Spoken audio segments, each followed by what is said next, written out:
সামনেই লোকসভা ভোট, হাতে আর গোনা মাত্র কয়েকটা মাস, আর তার আগেই কিন্তু পুরোপুরি একেবারে পুরো কদমে নেমে পড়েছেন প্রত্যেকটি রাজনৈতিক দল। এর আগে আমরা যেমন জানি যে উত্তর চব্বিশ পরগনা মুর্শিদাবাদ নিয়ে বৈঠক হয়, তেমনই আজকে বীরভূমে নজর তৃণমূলের। লোকসভা ভোটে বীরভূমে নজর তৃণমূলের। অনুব্রতহীন বীরভূমের নেতাদের নিয়ে আজ বৈঠক কালীঘাটে। লোকসভা ভোটে বীরভূমের নতুন কমিটি, আরো একবার আপনাদের জানিয়ে রাখি, লোকসভা ভোটে বীরভূমে নতুন কমিটি, কোর কমিটি ভেঙে ভোটের জন্য নতুন কমিটি। এই মুহূর্তের অত্যন্ত গুরুত্বপূর্ণ খবর আপনাদের জানিয়ে রাখি, অনুব্রতহীন বীরভূমের নেতাদের নিয়ে বৈঠক হয়, যেখানে লোকসভা ভোটে বীরভূমের নতুন কমিটি গঠনের যে খবর সামনে উঠে আসছে। জানবো আবির এই মুহূর্তে আমাদের সঙ্গে রয়েছেন। আবির, ঠিক কি জানা যাচ্ছে?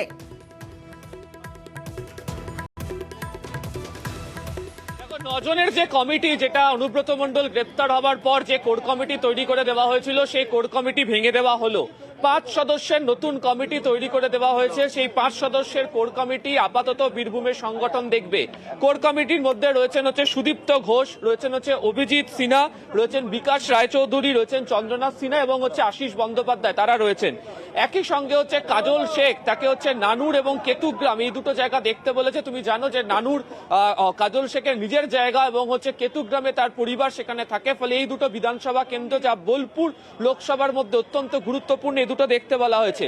একই সঙ্গে এদিনকেও মমতা বন্দ্যোপাধ্যায় বৈঠকের মধ্যে প্রত্যেককে মনে করিয়ে দিয়েছেন যে কোনো ধরনের এমন কোনো বাক্য বা শব্দবন্ধ ব্যবহার করতে পারা যাবে না, যার জেরে দলকে অস্বস্তির মধ্যে পড়তে হবে। একই সঙ্গে যারা নেতারা রয়েছেন সেই নেতাদেরকে বলা হয়েছে যে বিজেপি বিরোধিতার ক্ষেত্রে যে চড়া সুর, যেটা তৃণমূল কংগ্রেসের তরফ থেকে যে অবস্থান গ্রহণ করেছে, সেই অবস্থানের প্রসঙ্গ বজায় রাখতে হবে এবং সেই প্রসঙ্গে উল্লেখ করতে হবে যারা বড় চোর বিজেপি, আমরা তৃণমূল কংগ্রেস কোথাও এটা বোঝানোর ক্ষেত্রে যারা কর্মীরা রয়েছেন তাদের কোথাও একটা সমস্যা রয়েছে, সেই সমস্যাকে রাখতে পারা যাবে না। এই বিষয়টাকে নিয়ে বেরোতে হবে।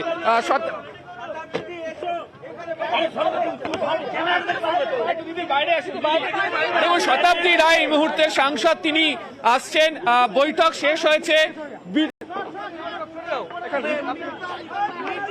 একেবারে সেই বৈঠক শেষ হয়েছে। লোকসভা ভোটে বীরভূমের নতুন কমিটি, কোর কমিটি ভেঙে ভোটের জন্য নতুন কমিটি।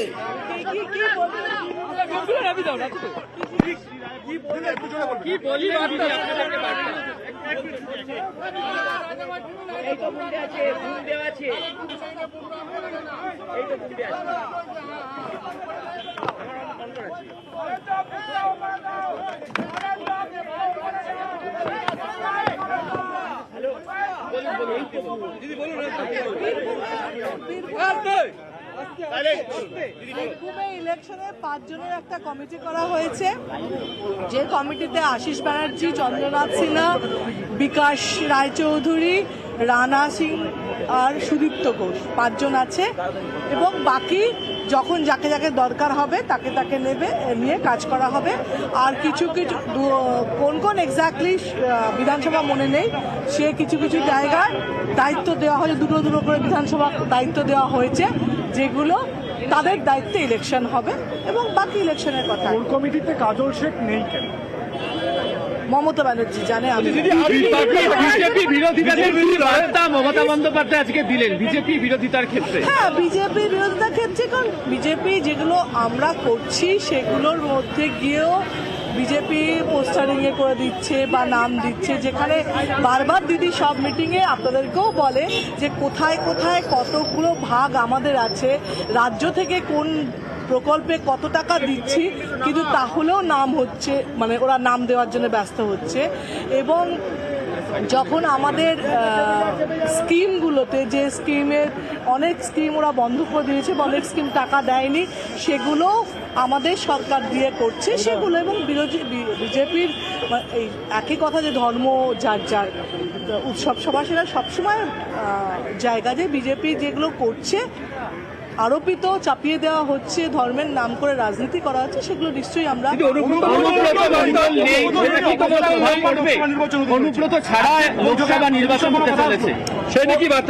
এবং অনুব্রত মণ্ডল বেরিয়ে আসবে, এরকম তো আজীবন তাকে রাখা হবে, এরকম তো বললেন নিশ্চয়ই বলেছে। অনুব্রত মণ্ডল বেরিয়ে আসবে এবং তাকে, সে তো সাংগঠনিক জায়গা থেকে আমাদের দলের জন্য অনেক দিন অনেক কাজ করেছে এবং এখনো যে জায়গা আছে সেটা দলের জন্য সেখানে রয়েছে।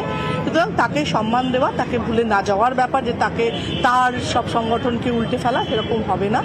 এবং অনুব্রত মণ্ডল ফিরে আসলে তার জায়গাটাও থাকবে।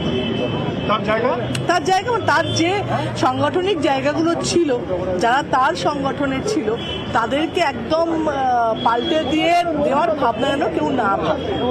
এটা কি নেত্রী বলেছেন আপনাদের? হ্যাঁ, মানে আর একটা জিনিস বলুন, এই যে গোষ্ঠীদ্বন্দ্ব এগুলো মিটিয়ে সবাইকে একত্রিত হয়ে কাজ করতে তো একদমই খুব যে গোষ্ঠীদ্বন্দ্ব আছে তাও নয়। কিছু কিছু জায়গায় মানুষের একটু অভিযোগ অভিমান থাকে, বা দলের মানুষের অভিমান থেকে থাকে, সেগুলোকে মিটিয়ে নেওয়া এবং একসঙ্গে দলকে জেতানো। 2টো সিট, মমতা ব্যানার্জির সিট, 2টো সিট জিততেই হবে, এটা একমাত্র বার্তা।